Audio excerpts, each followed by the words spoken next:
بسم اللہ الرحمن الرحیم۔ السلام علیکم ویورز، میرا نام محمد عمران ہے۔ میں اپنے چینل پاک نیوز اب سے آپ لوگوں کو خوش آمدید کہتا ہوں۔ کائنڈلی نئے آنے والے میرے چینل کو سبسکرائب کر دیں اور بیل آئیکن کو دبا دیں۔ ویورز، آج ہم بات کریں گے پاکستان آرمی ایوی ایشن کا ہیلی کاپٹر لاپتہ ہو چکا ہے، اس کے ساتھ فارم فنڈنگ کیس کے اوپر بات کریں گے اور ایمن الزواری کی ہلاکت کے اوپر بات کریں گے۔ بات سٹارٹ کرتے ہیں پاکستان آرمی ایوی ایشن کے ہیلی کاپٹر سے۔ 12 کور کے corps commander lieutenant general Sarfraz Ali helicopter پر سوار تھے اور ان کے ساتھ D G coast guards major general Amjad سمیت 4 اور افسران مزید اس ہیلی کاپٹر کے اوپر سوار تھے۔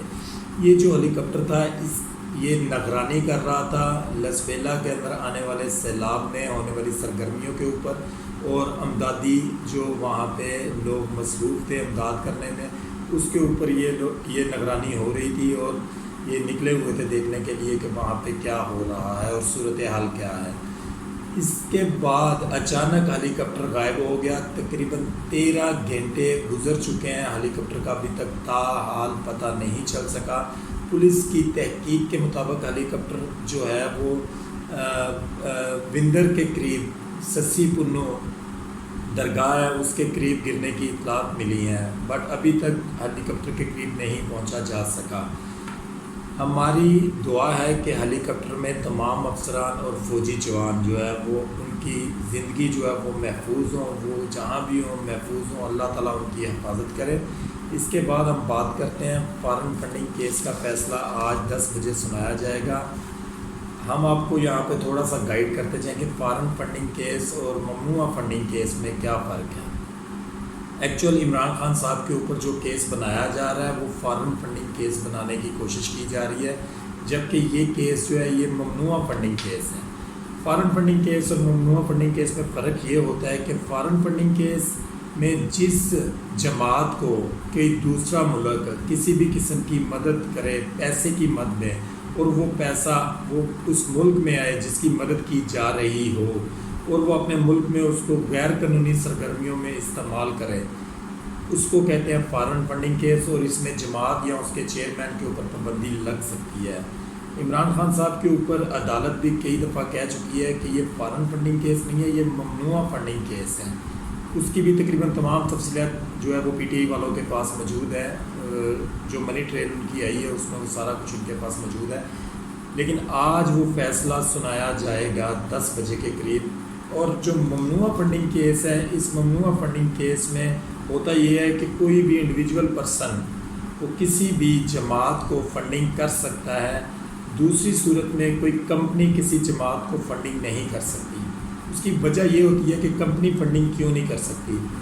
اگر ایک کمپنی کسی بھی جماعت کو فنڈنگ کرتی ہے اقتدار حاصل کرنے کے لیے یا کسی اور صورت کے لیے یا کسی بھی سرگرمی کے لیے یا جلسے جلوسوں کے لیے، اور وہ جماعت اقتدار میں آ کر اس کمپنی کو جو ہے وہ سہولیات میسر کر سکتی ہے، وہ جو فنڈنگ انہوں نے دی ہوتی ہے اس فنڈنگ کا کئی گنا زیادہ ان کو واپس کر سکتی ہے، اس وجہ سے اس فنڈنگ کو ممنوعہ فنڈنگ کہا جاتا ہے۔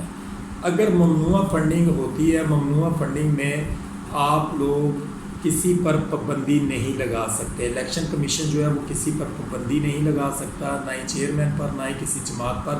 ممنوعہ فنڈنگ سے آیا ہوا پیسہ واپس لیا جا سکتا ہے، جماعت پر پابندی نہیں لگ سکتی۔ دوسرا، عمران خان صاحب بارہا دفعہ یہ بات کہہ چکے ہیں کہ پیپلز پارٹی اور نون لیگ کا جو فیصلہ ہے فارن فنڈنگ کیس یا ممنوعہ فنڈنگ کیس کا وہ اکٹھا سنایا جائے۔ اس کے اوپر سپریم کورٹ بھی یہ بات کہہ چکا ہے الیکشن کمیشن کو کہ تینوں جماعتوں کی سنوائی اکٹھی ہو اور اس کا فیصلہ بھی ایک ہی ڈیٹ کو سنایا جائے۔ 8 سال چلنے والا کیس اچانک 21 جون کو اس کا فیصلہ محفوظ کیا جاتا ہے، اور اچانک اس کا فیصلہ جو ہے وہ فوری طور پر سنانے کے لیے دباؤ ڈالا جاتا ہے، اور آج صبح 10 بجے اس کا فیصلہ سنایا جائے گا۔ مینٹلی طور پر پی ٹی آئی کے کارکن اور ان کے رہنما اور جو ان کے لیڈر ہیں عمران خان صاحب کو دماغی طور پر جو ہے وہ تیار رہنا چاہیے کہ فیصلہ پی ٹی آئی یا عمران خان صاحب کے خلاف آ سکتا ہے، اور اس فیصلے کے خلاف آنے کے بعد ملکی حالات کیا ہوں گے اس کا کوئی کسی کو علم نہیں ہے۔ ڈیفینیٹلی اگر فیصلہ خلاف آتا ہے تو پی ٹی آئی یا عمران خان جو ہے وہ سپریم کورٹ سے رجوع کریں گے اور اس کے اوپر سٹے لیں گے، کچھ اس طرح کے معاملات ہونے جا رہے ہیں۔ لیکن فیصلہ عمران خان کے خلاف آنے کے چانسز 99% ہیں۔ اس کے بعد بات کرتے ہیں امریکی ڈرون حملے کے بارے میں، ایمن الزواہری کی ہلاکت۔ ایمن الزواہری کے بارے میں تھوڑا سا آپ کو گائیڈ کرتے جائیں۔ ایمن الزواہری جو ہے یہ اسامہ بن لادن کے بعد القاعدہ کے لیڈر بنے اور انہوں نے القاعدہ کی کمانڈ سنبھالی۔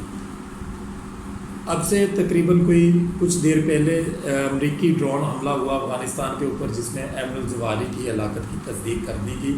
جو بائیڈن نے ان کی ہلاکت کی تصدیق کی اور ساتھ ساتھ وہ بہت خوش بھی نظر آئے، اور انہوں نے یہ کہا کہ 9/11 میں جو حملہ ہوا تھا وہ اس کی منصوبہ بندی میں ایمن الزواہری بھی شامل تھا، اور انہوں نے کہا جی ہم نے امریکی عوام کا بدلہ لے لیا ہے اور ہم نے القاعدہ کو ختم کر کے رکھ دیا ہے۔ کیا ایک لیڈر مرنے سے کوئی جماعت یا کوئی گروپ ختم ہو سکتا ہے؟ ڈیفینیٹلی اگر اسامہ بن لادن صاحب کی ڈیتھ کے بعد ان کی جو کمانڈ ہے ایمن الزواہری صاحب نے سنبھالی تھی، تو اس کے بعد بھی القاعدہ کی کمانڈ کوئی نہ کوئی تو سنبھالے گا۔ کیا کہ یہ بات کر کے جو بائیڈن صاحب بری و ذمہ ہو گئے، اور اس کے بعد یہ ہمارے لیے ایک فکر المیہ ہے کہ اگر امریکن یہ بات سوچ سکتے ہیں کہ ہم لوگ کوئی بھی جو امریکہ کا تعاقب کرے گا وہ اس کو نہیں چھوڑیں گے، وہ اس کو ڈیتھ سیل تک پہنچا کے چھوڑیں گے، اس کی زندگی کا اینڈ کر کے چھوڑیں گے، اور ہم اپنے دشمنوں کے ساتھ ہاتھ ملاتے ہیں، ان کے ساتھ بزنس کرتے ہیں، ان کے ملکوں میں کاروبار کرتے ہیں، اور وقت آنے پر ہم ان کے خلاف ایک لفظ نہیں بول سکتے، جبکہ یہ تربیت ہماری نہیں ہے جس کے اوپر عمل پیرا ہے امریکہ والے۔ ہماری تربیت ہے کہ اگر آپ کسی ایسے انسان کے ساتھ جو آپ کے دین اور اسلام کو نہیں مانتا، آپ ان کے ساتھ کسی قسم کی کوئی بھی کاروباری تعلقات نہیں رکھ سکتے۔ پھر بھی ہمارے جو حکمران ہیں وہ تمام کے تمام ایسے لوگوں سے ملتے ہیں اور ان کے ساتھ تعلقات بڑھاتے ہیں۔